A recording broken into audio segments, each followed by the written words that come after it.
¿Qué tal, estimados estudiantes? ¿Cómo están? Buenas tardes, bienvenidos a la presente clase virtual. Disculpen la demora.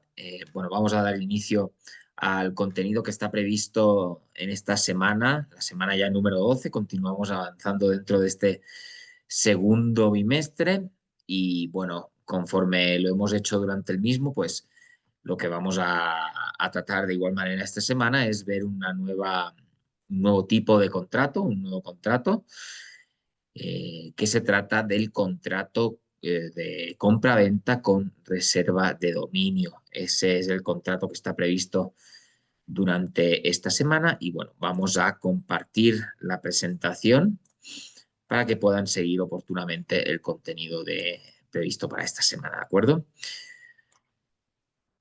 Vamos a empezar a analizar este tipo de contrato. En el contrato de compraventa con reserva de dominio existe una seguridad de la propiedad. Por tanto, cuando se realiza la venta de un bien mueble, por ejemplo, un vehículo, no se transfiere la propiedad sino hasta el pago total del precio, aunque el comprador tenga la cosa en su uso y goce. Esta es básicamente, podríamos decir, la principal característica que tiene el contrato de compraventa con reserva de dominio, ¿no? Se entrega la posesión de un bien mueble al, al comprador, pero no se le transfiere la propiedad, no se le transfiere el dominio jurídico hasta que no cumpla con la totalidad de las obligaciones económicas. En el Ecuador, la venta con reserva de dominio fue establecida y regulada por el Decreto Supremo número 548 del 30 de septiembre del año 1963. Y actualmente consta en el nuevo Código de Comercio en los artículos 356 al 369. Esa es la base normativa en la cual se regula el contrato de venta con reserva de dominio. Por lo tanto, es un contrato típico porque tiene su propia regulación en el Código de Comercio. Se trata de un contrato mercantil solemne en el cual, al realizarse la venta de un bien mueble, el vendedor podrá reservarse el dominio del mismo hasta que el comprador haya pagado la totalidad del precio. Consecuentemente, el comprador solo adquirirá el dominio de la cosa con el pago de la totalidad del precio, pero asumirá el riesgo de la misma desde el momento en que la reciba del poder del vendedor. Obviamente va a recibir la posesión y va a tener el riesgo del uso, ¿no? De que pase cualquier cosa con ese bien mueble que se está dando en esta compraventa. Recuerde, importante, solo las cosas muebles que puedan ser individualmente identificables pueden venderse con reserva de dominio.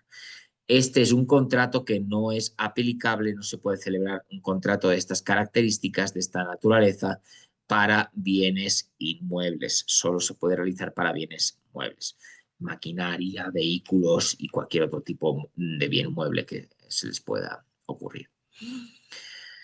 En cuanto a la forma y requisitos del contrato de venta con reserva de dominio, para que los contratos de venta con reserva de dominio surtan efectos entre las partes y respecto a terceros, la ley prevé dos solemnidades.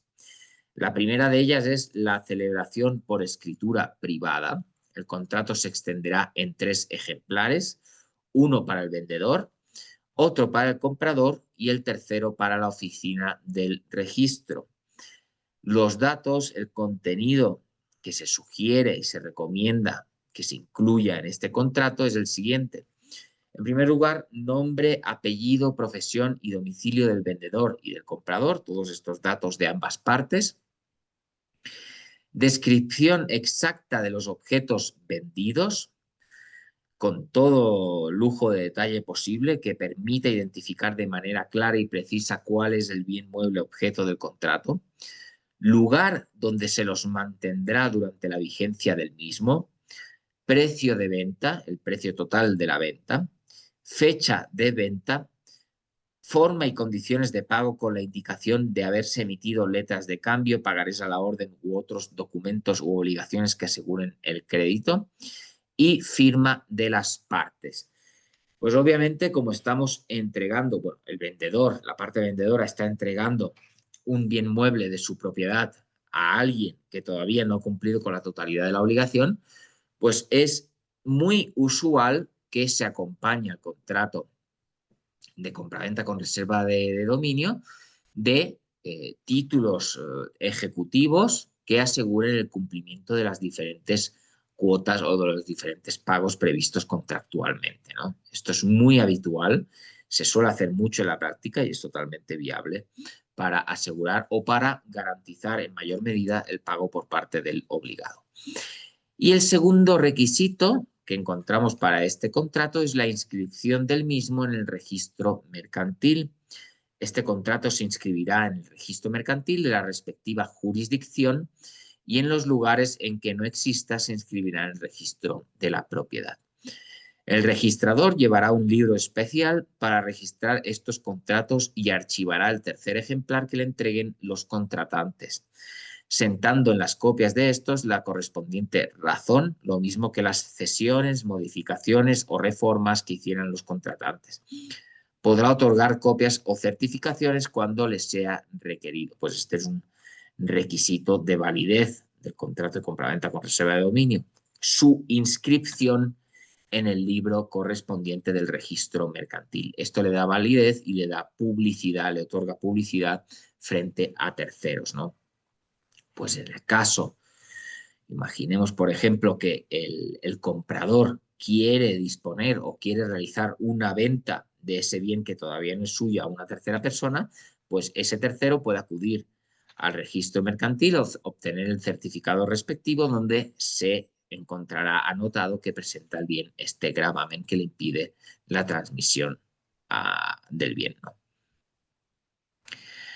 Las características de este contrato es, al igual que la mayoría de los contratos, la compraventa es solemne, porque, como hemos visto, se requieren una serie de condiciones formales y de fondo para su validez.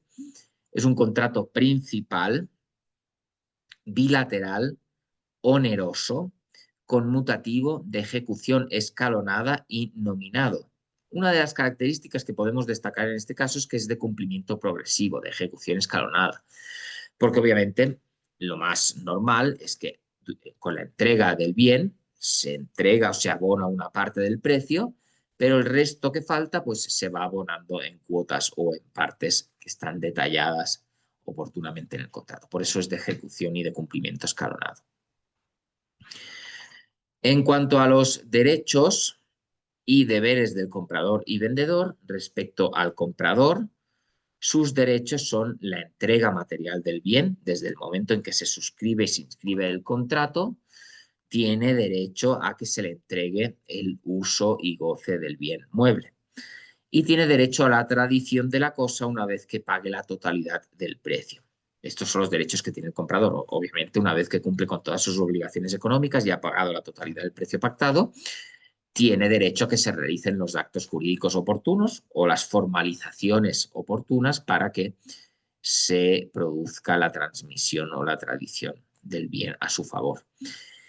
Y en cuanto a las obligaciones del comprador, tiene las obligaciones de, por supuesto, pagar el precio y asumir el riesgo de la cosa desde el momento en que la recibe por parte del vendedor y notificar al vendedor el cambio de su domicilio o su residencia y hacer conocer al vendedor cualquier medida preventiva o de ejecución, por ejemplo, secuestros o embargos que hayan recaído sobre el bien. Estas son las principales obligaciones que tiene el comprador. Y la contraparte, es decir, la parte vendedora, tiene como derechos pedir la aprehensión y entrega del bien, en caso, por supuesto, de incumplimiento de las obligaciones por parte del comprador, pedir el remate de los objetos vendidos con reserva de dominio y cobrar la indemnización de seguros. Mientras que las obligaciones que tiene el vendedor son entregar materialmente el bien vendido una vez que se suscribe el contrato, tiene la obligación de entregar materialmente el bien para que el comprador lo posea y lo utilice bajo su conveniencia. Y en cuanto a obligaciones, entregar materialmente el bien vendido, esta ya les indiqué, perdón, realizar la tradición del bien una vez que se pague la totalidad y cumplir con el saneamiento en caso de que ese bien mueble presente vicios ocultos que impidan la utilización por parte del comprador, pues tiene el vendedor la obligación de sanear, ¿no? Sanear tanto los vicios legales o jurídicos como los vicios materiales que impidan la correcta utilización del bien. ¿Qué acciones tiene derecho el vendedor en este contrato? Pues tiene las siguientes acciones. Obviamente hablamos de acciones cuando se produce un incumplimiento parcial o total por parte del comprador. En estos casos, el vendedor tendrá una serie de acciones a su favor que podrá utilizar, obviamente siempre con el auxilio judicial respectivo. Tiene derecho a la aprehensión y restitución, es decir, que la fuerza pública acuda a recuperar ese bien mueble y le restituyan el mismo. Tiene también derecho, si así lo escoge, al embargo y remate del bien mueble, al cobro del saldo no cubierto con el producto del remate y también a la acción penal y a la acción para la cancelación de las medidas precautelatorias o de ejecución sobre el bien vendido con reserva de dominio. Tiene una serie de acciones que le van a permitir restituir sus derechos en caso de que el comprador incumpla con sus obligaciones, ¿no? Y siempre son acciones tendentes o bien a recuperar el bien o bien a satisfacer esas obligaciones que han quedado pendientes por parte del comprador. Y también debemos hablar de la institución jurídica de la prescripción en el contrato de venta con reserva de dominio. Las acciones legales que pueden ejercerse en esta materia se sustancian en juicio verbal sumario, y prescriben en el plazo de 3 años, contados a partir de la fecha de vencimiento del pago del precio de la cosa vendida con reserva de dominio. Esto es importantísimo, ya que el vendedor debe saber que en caso de incumplimiento por parte del comprador, pues va a tener un lapso de 3 años desde la fecha de ese incumplimiento, según lo que estipula el artículo 368 del Código de Comercio, para poderlas ejercer las acciones legales respectivas y resarcir sus derechos. Si transcurre este plazo de 3 años y no ha ejercido las acciones, lamentablemente la prescripción se consolida y ya no podrá acudir a ninguna instancia judicial para hacer valer sus derechos. Esto es muy importante que lo tengan en cuenta, ¿no? Y finalmente, recordemos que se prohíbe, en primer lugar, la contratación sobre las cosas adquiridas con reserva de dominio. El comprador, hasta que no tenga la propiedad del bien, una vez haya cumplido todas sus obligaciones, no tiene la posibilidad, no tiene derecho alguno a poder disponer ni legal ni materialmente del bien dado en este tipo de compraventas, porque no tiene la propiedad, el derecho de propiedad no lo tiene, tiene un derecho de posesión, tiene un derecho tal vez de goce, de uso, pero no tiene un derecho de propiedad que le permita disponer del bien. Y, en segundo lugar, quedará sometido a las sanciones penales y civiles previstas en este artículo el comprador que dolosamente hiciera desaparecer las cosas adquiridas con reserva de dominio, que las deteriorara o destruyera, que alterara las marcas, números, señales o que por cualquier medio impidiera su identificación. Esto también está fuertemente sancionado en el ámbito penal y civil. El hecho de manipular o de modificar aquellos signos distintivos y únicos del bien dado en compraventa con reserva de dominio, ya que esas son marcas, son señales que hacen identificable al bien que se ha dado, como que es el objeto de este contrato, ¿no? Entonces, esas son consecuencias importantes que también hay que tener en cuenta al momento de suscribir un contrato de estas características. De ahí, por otro lado, pues es un contrato que puede ser de gran utilidad. Muchas veces, pues bueno, es ampliamente utilizado en la compraventa de vehículos. A veces no se dispone de todo el capital para adquirir un vehículo y las partes deciden libremente suscribir un contrato de estas características o también para adquirir cierta maquinaria industrial que es de alto costo. Pues en ese caso se utiliza esta modalidad contractual para poder pagar una parte, normalmente pues puede ser un 40 o un 50% del precio total, y el resto se va pagando conforme las partes acuerden. Es una modalidad muy válida y siempre lo importante pues, es poder dar esas alternativas contractuales a los contratos típicos y más conocidos como la compraventa ordinaria o el alquiler, pues bueno, que sepan que jurídicamente existen estas alternativas legales previstas en la ley. Eso, estimados estudiantes, es un contrato sencillo de comprender, muy fácil, muy amigable en su comprensión. Tiene una regulación también cortita en el Código de Comercio y ese es el contrato de compraventa con reserva de dominio. ¿Tienen en este momento alguna duda, alguna inquietud para poderles resolver? Buenas noches, profe. Buenas noches, compañeros. Yo tengo una consulta con Buenas noches. respecto a esto. Por ejemplo, digamos que yo incumplo el pago, hacen el secuestro del bien. Entra remate, rematan digamos que el camión o el vehículo. El dinero que yo pagué me devuelve, digamos que yo debía 20.000 y solo pagué 5.000 ya. No, no restituyen el... No, porque normalmente cuando se suscribe un contrato de estas características se estipula en la cláusula que ante el incumplimiento total o parcial se deberá restituir totalmente al vendedor.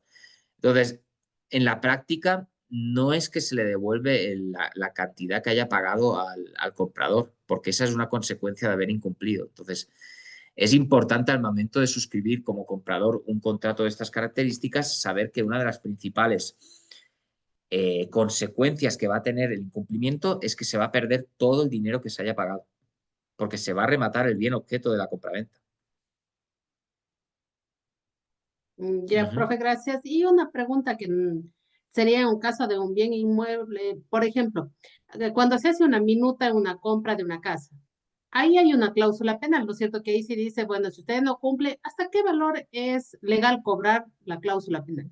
Una promesa de compraventa, estamos hablando en este caso. Exacto, en una promesa de compra-venta. Ujú. No, no, la ley no marca ningún tope para estipular la penalidad. Lo más usual es que sea un 10% del valor total. Pero si yo digo, por ejemplo, el 20%, igual si aceptan las partes, puedo cobrar el 20%. Ujú. ¿No? Libre voluntad de las partes. No hay ningún impedimento en ese caso. No hay Mm, nada en la ley que limite ese porcentaje, esa penalidad.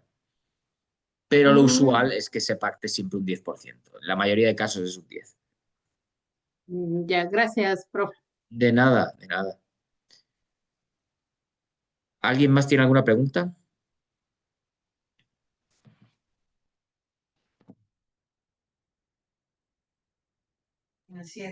Doctor, muy buenas noches. Una ¿Cómo pregunta. está? Buenas A noches, ver, segundo. ¿Qué mire, tal?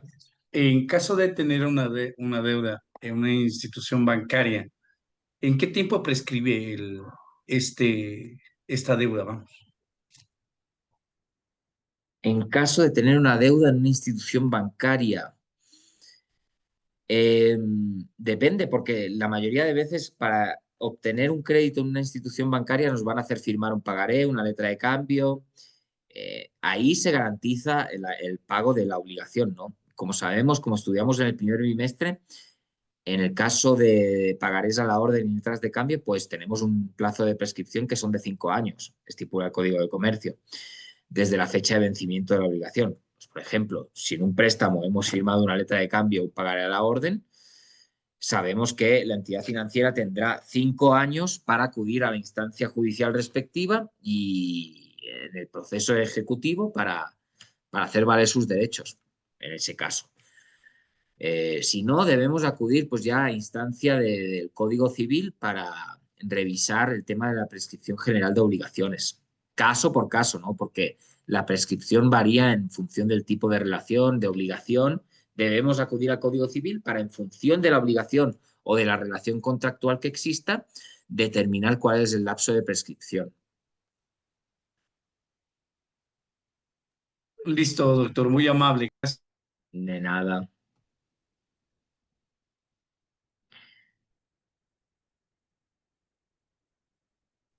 Sí, Wilmer, ¿tiene alguna pregunta tal vez? ¿Algún comentario? Profe, buenas noches, ¿Qué tal? compañeros. Buenas noches. Profe, una consulta más bien que es fuera del tema de la clase de hoy, pero sí de la materia.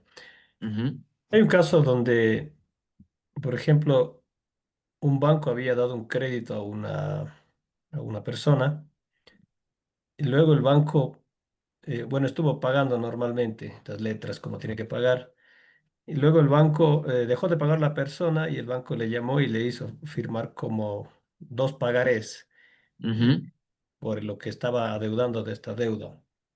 En este caso, la consulta sería si estos pagarés son títulos ejecutivos o son garantías. Ya, gracias por su pregunta. Son las dos cosas. Siempre un título ejecutivo sirve para garantizar una obligación económica. Entonces, la respuesta es sí, son las dos cosas. En el momento en que siempre un pagaré a la orden, una letra de cambio va a tener la naturaleza de título ejecutivo. ¿Qué implica eso? Que como es un título, es un documento de los que está previsto en el 347 del Código Orgánico General de Procesos, para ejecutarlos deberemos acudir al proceso ejecutivo. Por eso se denominan básicamente títulos ejecutivos. Y también es una garantía, porque a través de la suscripción de estos documentos se garantiza el cumplimiento de la obligación de la contraparte. Por lo tanto, tienen la doble naturaleza, es tanto una garantía como un título ejecutivo. Bueno, porque estaba en una audiencia, no se logró resolver porque justamente una parte alegaba de que si hay una deuda principal sería una garantía y en este caso la demanda que se estaba haciendo era como título ejecutivo, entonces alegaban de que no era un título ejecutivo porque no se le dio un dinero a cambio de este pagaré, sino de esta letra de cambio, sino más bien fue como una garantía de la deuda que existía anteriormente. Uh-huh. Ahí ya tenemos que entrar a analizar, ¿no? En base a las pruebas que se aporten, la naturaleza de la relación que existía, pero es indudable que al momento que un banco o una entidad financiera hace firmar un pagaré o una letra, el objetivo es garantizar la deuda. Por lo tanto, la naturaleza de ese documento es como garantía para el banco, para la entidad financiera, y no deja de ser un título ejecutivo, pero hay que tener ojo de cómo se plantea la demanda o el proceso judicial posteriormente, ¿no? Claro, medio complicado porque el banco le había cedido esta letra de cambio a otra empresa. Entonces, Uh-huh. prácticamente ya no se le Una debía empresa de cobranza. a una empresa de cobranza, exactamente. Y esa empresa le había dado a otra empresa de cobranza. Entonces, bastante medio complicado el caso. Sí, sí, sí, hay casos ya que se van complicando por los hechos que van pasando, pero bueno. Pues nada, estimados estudiantes, como siempre un gusto poderles ver, poder contactar con ustedes, poder conversar un ratito y nada, esa ha sido la clase en esta ocasión. No olviden, como siempre, mi entera disposición. Si tienen cualquier duda, cualquier consulta, que me la puedan transmitir, ¿de acuerdo? Que tengan todos una muy buena noche. Estamos en contacto. Gracias, Doc. Buenas tardes. Gracias, profe. Que les Muchas vaya bien, Hasta la gracias, compañeros. doctor. próxima. Que Gracias. tenga buena Chao, noche. hasta Buena noche, luego. compañeros. Buenas noches con todos.